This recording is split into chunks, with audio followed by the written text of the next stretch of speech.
Esta noticia ha impactado a nivel mundial, ¿no? El último líder mundial absolutamente reconocido, odiados, amados, imitados, había sido Nelson Mandela.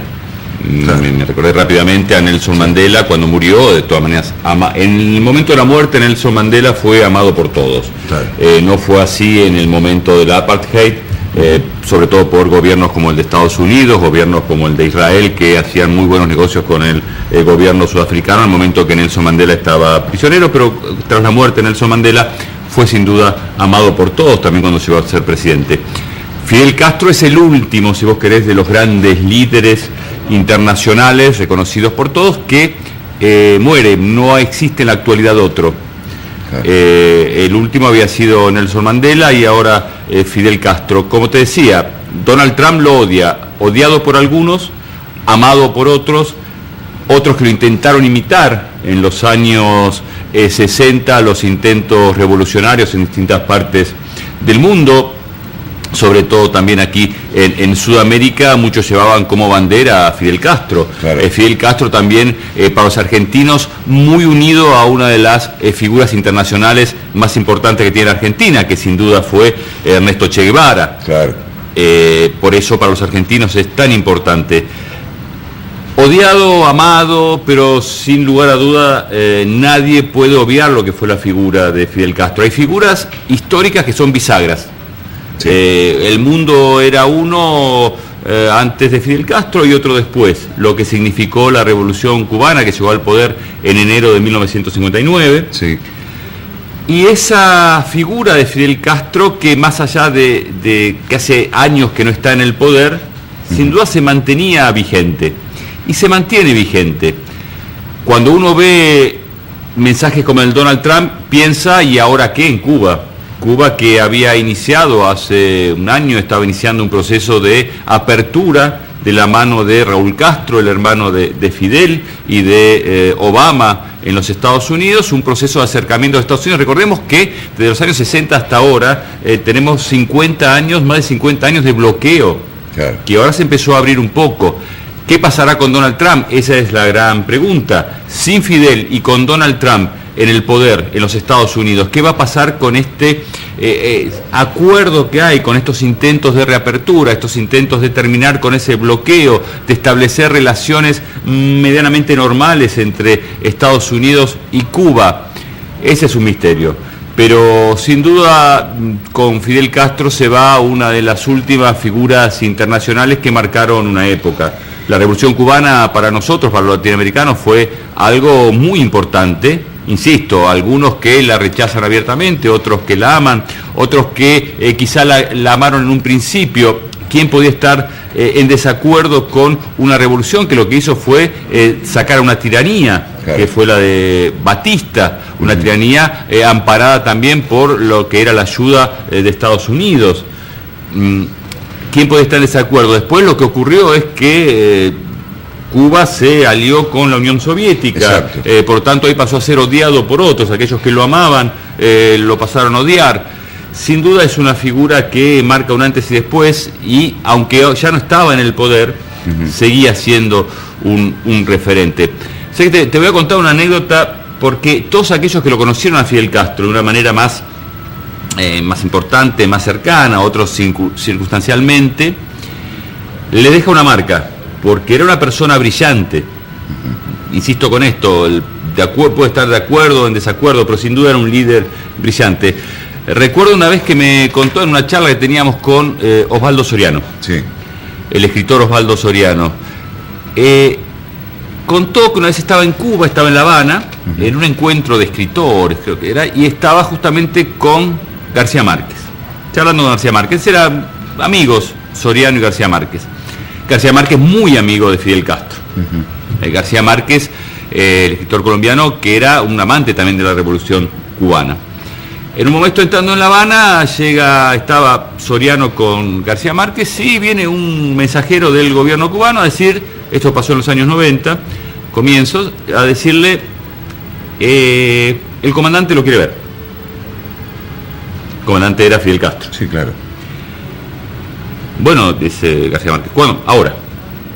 Estaba con Osvaldo Soriano y le dice, acompáñame. se van. En aquellos momentos era un momento que había cierta tensión con Estados Unidos, por lo tanto no estaba bien claro dónde pasaba la noche Fidel Castro. Pasaba la noche en distintos lugares. Tenía muchas amenazas de muerte. Muchas amenazas, muchos intentos de asesinato. Exacto. Por parte de la CIA, por parte de distintos servicios de inteligencia internacionales. Lo que hacen es que lo suben a un auto, no saben a dónde van, y ahí van García Márquez y Osvaldo Soriano por La Habana, llegan a un lugar, a una casa muy vigilada, y sale a recibirlo Fidel Castro. Empiezan a hablar. García Márquez, no me acuerdo ahora, este es un error, estoy casi seguro que el libro que acababa de sacar García Márquez era El amor en los tiempos del cólera, una de las últimas novelas. Hablan algo del libro y Fidel Castro le dice, lo leí atentamente, me gustó, pero hay algo que está mal en el libro. ¿Hay algo que está mal? Hay algo que está mal. Entonces, García Márquez le dice, ¿qué es lo que está mal? Bueno, dice, tú cuentas que en determinado momento un galeón lleva una carga de oro hacia España. Sí, y llega. Sí, imposible. Yo saqué la cuenta de los cofres que tú dices cargados de oro que tenía ese galeón. Me fijé qué tipo de galeón era. No podía sobrevivir, se hundía. Está mal lo que pusiste en el libro. Claro, García Márquez casi se desmaya de la emoción, porque no solo lo había leído, se había tomado el trabajo de verificar eso. Además, me imagino lo que le habrá contestado. Yo soy poeta, soy escritor, no soy estadístico. Y bueno, me lo contaba Osvaldo Soriano como algo que marcaba lo brillante que era y cómo no quedaba al margen nadie de lo que era un encuentro con la figura de alguien como Fidel Castro. Bueno, hoy a la mañana lo contaba Guillermo Coppola de cuando tuvo el encuentro con Maradona y le preguntó a Maradona cómo se pateaba un penal. Entonces agarró, en la misma casa de gobierno donde él estaba, puso 2 sillas que estaban en esa habitación. Guillermo lo decía, yo era espectador, yo no lo podía creer. Fidel Castro colocando 2 sillas para hacer de cuenta que era un arco y le decía, bueno, ¿a qué distancia se tiene que poner el jugador que va a patear? Entonces Diego caminaba y hacía los pasos de los 9 metros 15 que se tiene que caminar para poner la pelota, y después le decía, bueno, ¿y cómo se tiene que poner el arquero en cuanto a la distancia que hay entre los postes? El tipo, decía Coppola, era un amante del béisbol y del box, pero el tipo quería saber de fútbol. Sí. Y mirá quién se lo contaba encima. Diego Armando Maradona le contaba cómo se pateaba un penal. No, aparte de Maradona, que también estaba siempre enamorado de su figura, porque las veces que se encontró le preguntaba exactamente por la madre, por el padre, y atentamente, y lo escuchaba, no era una pregunta de tipo formal, un formalismo para decir, bueno, ¿cómo está tu familia? No, le preguntaba por la madre, por el padre, le preguntaba sobre su infancia, lo triste que era pasar una infancia con muchas necesidades, como la dio Armando Maradona en Villa Fiorito. Maradona enamorado obviamente de Fidel Castro, recién lo escuchamos, no lo veíamos en la pantalla de Crónica. Bueno, lo tiene tatuado en la piel. Lo tiene tatuado en la piel, sin duda. ¿Y qué va a pasar ahora con Cuba? Sin duda la revolución cubana es un hecho histórico. En su momento, años atrás, a mí me tocó estar en Cuba trabajando, y lo que vos notabas era una diferencia en cuanto a la gente, pero era una diferencia generacional respecto de aquellos que eran críticos o no, o amantes de la revolución cubana. Lo mismo marcaba Guillermo. Yo viví y yo hablaba con la gente y algunos estaban de acuerdo, otros no estaban de acuerdo, pero cuando Fidel anunciaba un discurso, todo el pueblo estaba allí para escuchar. Y sí, y te digo la diferencia generacional, ¿por qué? Porque lo que yo podía ver es que aquellas personas mayores, las que vivieron lo que era la Cuba antes de la revolución, lo que era la dictadura de Batista, lo que era un país absolutamente subdesarrollado, lo amaban, están totalmente de acuerdo por lo que había cambiado Cuba. Ahora, aquellos jóvenes que fueron beneficiados por lo que significó la revolución, beneficiados en términos de educación, sí, en términos de salud, ya querían algo más. Y la revolución cubana le ponía un corset, claro, a ese algo más. el recorrer el mundo, lo que era también la sociedad de consumo, Claro. porque se daba algo con la apertura del turismo, se daba algo singular que uno lo podía notar en Cuba. Los cubanos veían los turistas que llegaban y decían, ¿por qué acá no somos así? ¿Por qué no tenemos esas zapatillas, esos jeans, esa ropa? Claro, lo que no veían los cubanos es que aquellos que podían hacer turismo en Cuba, dentro de los países de los cuales ellos formaban parte, era una minoría. Lo que no veían era la gente pobre que está en esos países, que no pueden ir a Cuba, que no pueden viajar, y que eran más pobres que ellos en sus países. Claro. Me acuerdo de haber estado en La Habana haciendo una recorrida, invitado por el gobierno cubano, haciendo una recorrida por todo el sistema de salud de Cuba. Si vos te acordás, en la época en que se había ido a tratar César Jaroslavsky, Sí, claro. fue en un momento, también se dio el 1 a 1, la época del menemismo, en que el dólar era barato. Muchos argentinos iban a Cuba a tratarse de determinadas enfermedades. Porque Cuba tiene un servicio de salud que es una excelencia.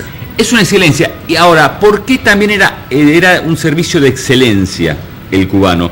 No tanto por la tecnología. No tenía una tecnología de avanzada. No, sus profesionales. Era porque tenían muy buenos profesionales, excelentes médicos y enfermeras y kinesiólogos y muchos profesionales de primera, y la cantidad. Tenía una cantidad muy importante y de una calidad muy importante. Por eso, aquellos que iban a tratarse tenían permanentemente especialistas de gran calidad tratándolos. Y ahí era la diferencia. Ahora uno ve estas imágenes, por ejemplo, en vivo en Miami, cómo hay gente que está saliendo a la calle que son A residentes, festejar, sin duda. a festejar con banderas, algo que recién se pronunciaba Diego Armando Maradona por esto, porque decía, uno puede estar en acuerdo o en desacuerdo con Fidel, pero festejar una muerte da asco, decía Diego.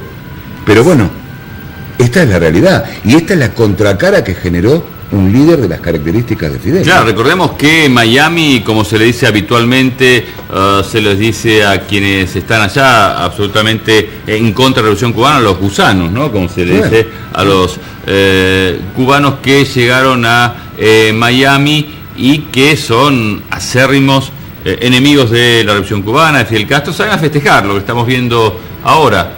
Esto es Miami y mucha gente festejando. Ahí vemos banderas cubanas, banderas de Estados Unidos, y hay un cartelito ahí de Donald Trump, de la campaña.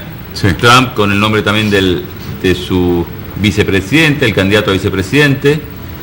Y sin duda, aquellos votantes de Trump felices, y también muchos cubanos que salieron y que se exiliaron en Miami, también felices con la muerte de Fidel Castro. Uno ve estas imágenes de festejo en Miami por parte de estos residentes cubanos y se pregunta, como le pregunté yo a Osvaldo Bayer hoy a la mañana muy temprano, ¿es posible después de esto la Cuba libre? Y Osvaldo me respondía, ¿y qué significa la libertad? Y sí, ¿qué significa la libertad? Yo te diría que los avances que tienen los cubanos respecto de salud, sí, tienen deficiencias, por ejemplo, no es una sociedad de consumo, Claro. no lo ha sido, pero recordad que viven más de 5 décadas de bloqueo. Sí. Más de 5 décadas de bloqueo. Un país que también tenía en su momento productos que venían detrás de la cortina de hierro, Claro. de los países de la órbita soviética. Con la caída del muro eso se acabó. Entonces un país que tuvo que, sin duda, vivir en una circunstancia, en economías de guerra permanentemente. Y el bloqueo que le impuso sobre todo Bill Clinton, que fue durísimo, creo que fue uno de los más duros. Sí, sin duda, tuvieron etapas muy, muy complicadas los cubanos, así que, bueno, esto es previsible, ¿no? Era previsible. Además hay un rebrote de la derecha de Estados Unidos a partir de la victoria de Donald Trump. Muchos que estaban en contra, muchos votantes de Donald Trump en contra de esta apertura de Estados Unidos hacia Cuba, muchos que sostienen y deseaban, en todo caso, que Estados Unidos invadiera Cuba, Claro. ¿no? muchos de los que están ahí festejando. Por eso, sin duda, va a haber festejos en Miami.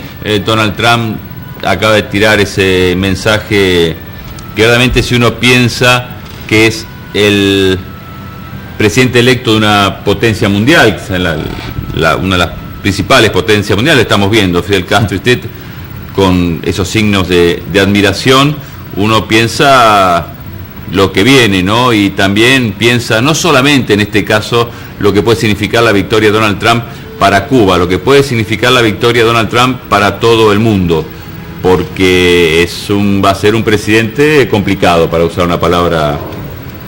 Y no nos olvidemos fácil. Que Fidel Castro le dijo al actual presidente norteamericano, todavía en ejercicio, Barack Obama, le dijo hermano Obama. Sí. Que fue al único presidente norteamericano que se lo dijo, después de este acuerdo histórico que mantenía Estados Unidos con Raúl Castro. Te vas a quedar, Jorge, ¿no? Me quedo, por supuesto, sí. Bueno, vamos.